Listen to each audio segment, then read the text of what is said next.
Hi, I'm Dr. Michael Fisk from White Oak Chiropractic in Vacaville, California at whiteoakchiropractic.com.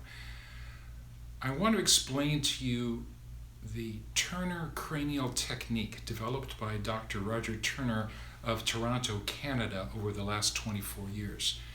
This is a remarkable system for healing brain function, all kinds of brain conditions, by correcting the misalignments in the cranial bones. Now, most people don't understand that there are cranial bones and that the cranial bones can be moved or misaligned by various kinds of trauma, and I'll explain what kinds of trauma in a minute. So, in fact, MDs are taught in medical school that the cranial bones fuse when the person is an infant and that they can never be moved after that.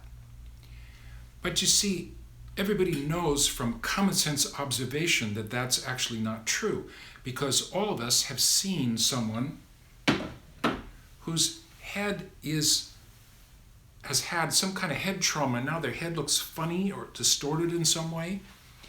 And everyone has also observed in their own head or seen in someone else's head a dent or a place where there's a bump. So obviously the bones can be moved by trauma and even indented by trauma. So it only makes sense that if the bones can be moved or indented by physical trauma, there should be some sort of therapeutic force that could be applied to the bones to return them to their correct position. And this is what the Turner cranial technique is all about. Dr. Turner developed the system over the last 23 years or 24 years actually, because his son had a massive concussion in hockey, I believe it was, and he was not able to do his schoolwork at all. He was having tremendous problems in school, and Dr. Turner set out to try to figure out a way to help him. And over the course of the years, he developed specific ways to move, to find the ways that the cranial bones have been moved out of place and to move them back into place. Now, most people will say, when I say that I do alignment of the cranial bones, they'll say, oh, you mean craniosacral work? This is the most common form of cranial therapy that people have heard of. Dr. Turner's cranial technique is actually very different from craniosacral work, and in my experience, a lot more effective. Craniosacral therapy consists of literally holding the skull for 45 minutes or an hour using extremely gentle pressure. They say that they use the same amount of pressure that is about the weight of a nickel, or the same amount of pressure that you would use to touch your eyeball through your eyelid. With Dr. Turner's technique, we're applying much more pressure, but it's still comfortable. It's not uncomfortable. I use it on children, I use it on elderly people, but we're able to actually physically move the bones. And you can measure it, you can see it, and I can show it to other people in the room how the bones actually move. Let's take a look at how the different functions of the brain are affected by the different cranial bones. So this is a really important chart that will explain to you exactly what happens when you have a head trauma and what we need to do to fix you and correct the problem. This is a cross-section through the head going this way, and we're looking at the skull bone and the two halves or hemispheres of the brain. So the first thing to notice is that the skull bone is porous, or what they call spongy bone. People will say my head is as hard as a rock.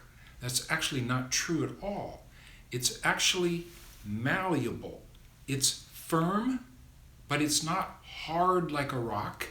It can be dented, as we have all experienced or seen, and that dent can actually be pulled out, and I've done that probably hundreds of times.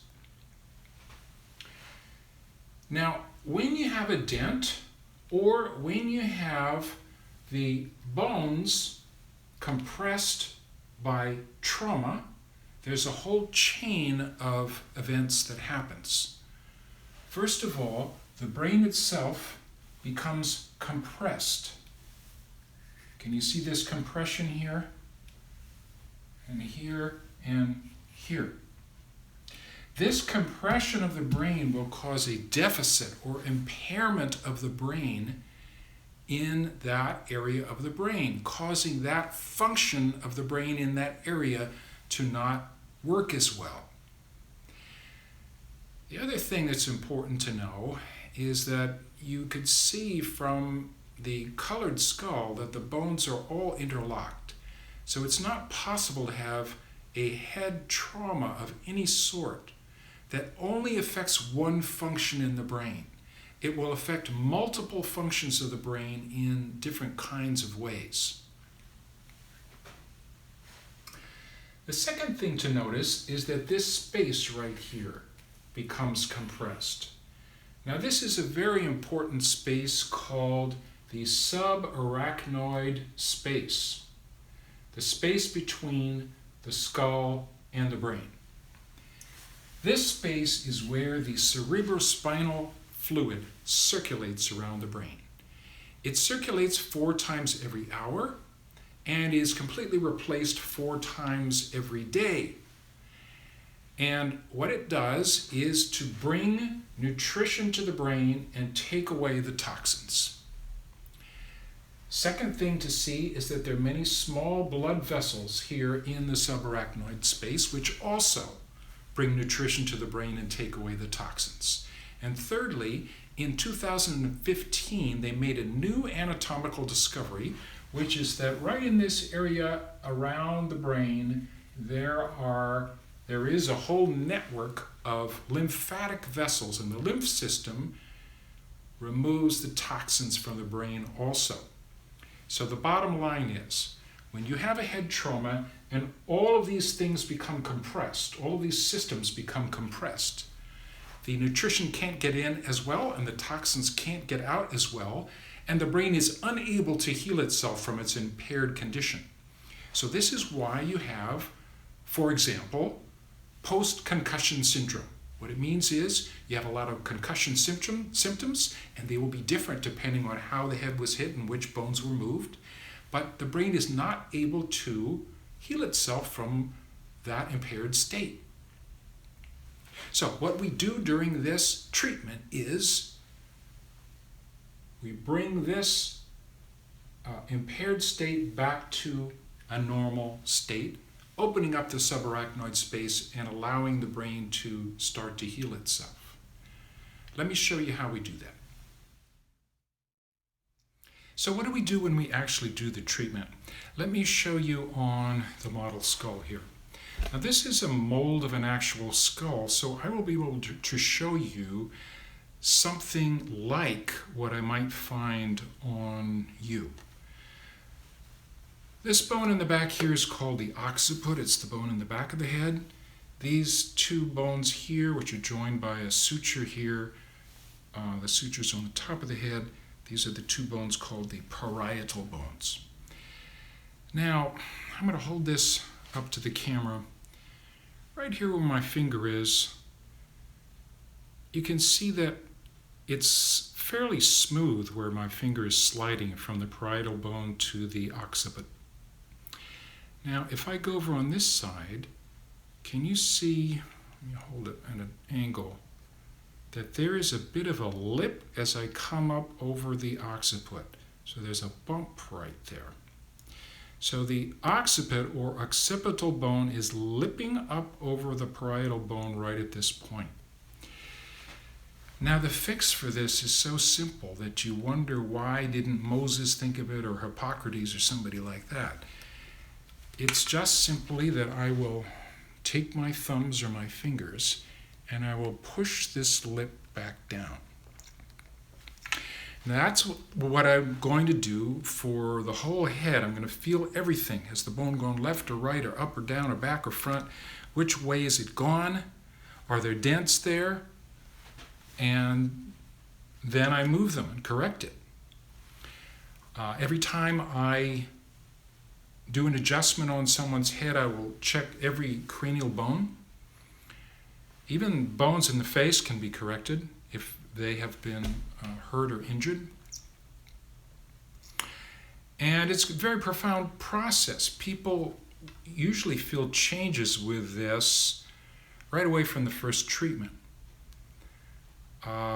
We've had many very, very remarkable stories. A woman with 12 years of severe dizziness and depression. That was completely gone in about 6 treatments. She had been hit in the side of the head by a softball. She was a softball pitcher. It was a line drive right to the side of her head.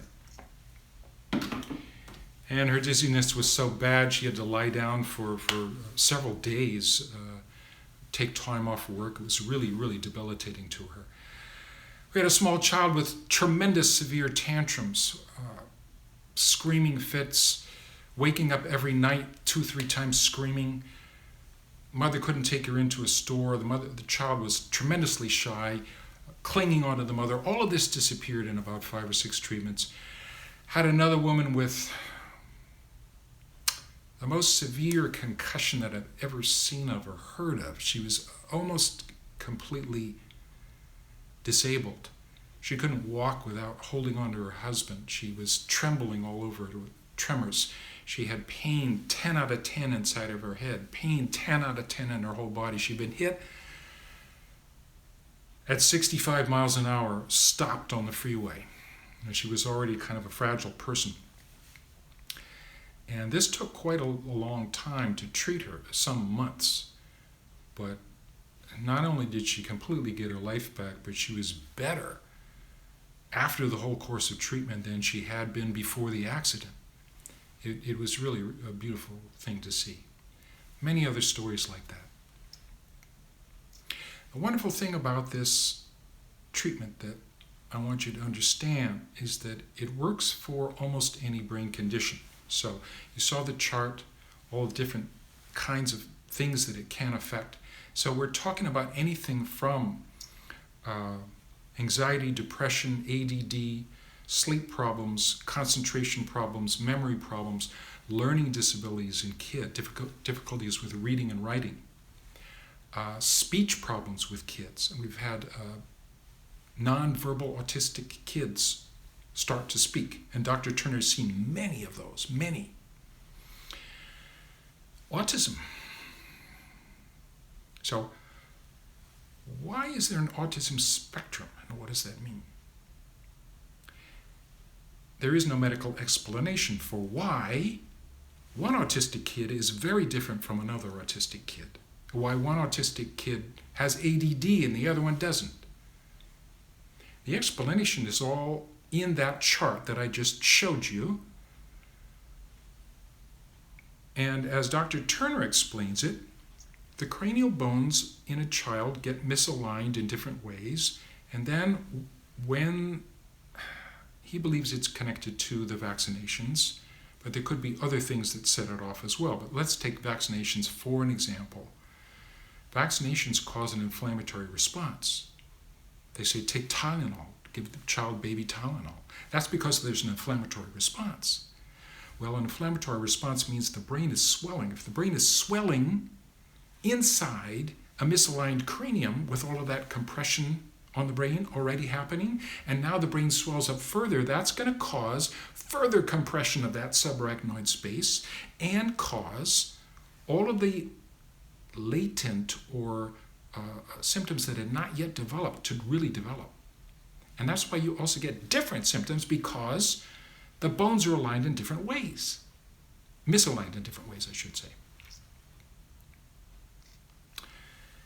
Even Alzheimer's and Parkinson's, we've seen wonderful results with some of these things, although those can be very, very difficult to treat, obviously.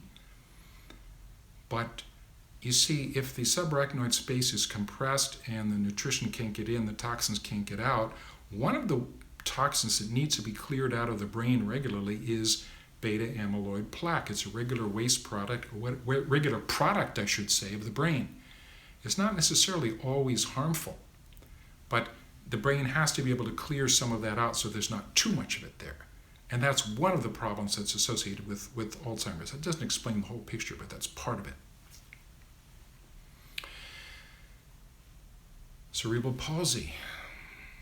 Dr. Turner has seen 4 cases of cerebral palsy that were extremely severe. The patients, or young people, were quadriplegic in wheelchairs, unable to speak, unable to walk, and they're now walking and talking. I know Dr. Turner. He is, I would consider, a personal friend of mine. If I didn't know him, I would think, that's a claim that is really wild. I don't know about that. But I know him. I know he's absolutely telling the truth. Now, they may not be walking and talking the same way as you and I do, but to have them walk and talk at all is really, call it what you will, okay? So this is a beautiful, beautiful technique that has the ability to help many, many people. And if you think you can be helped by this, I'm very happy to treat you or just give you a 15-minute consult if you would like that. And if you know someone who needs this help, then please refer them. It's very, very powerful. Thanks for watching. Dr. Michael Fisk, White Oak Chiropractic, whiteoakchiropractic.com.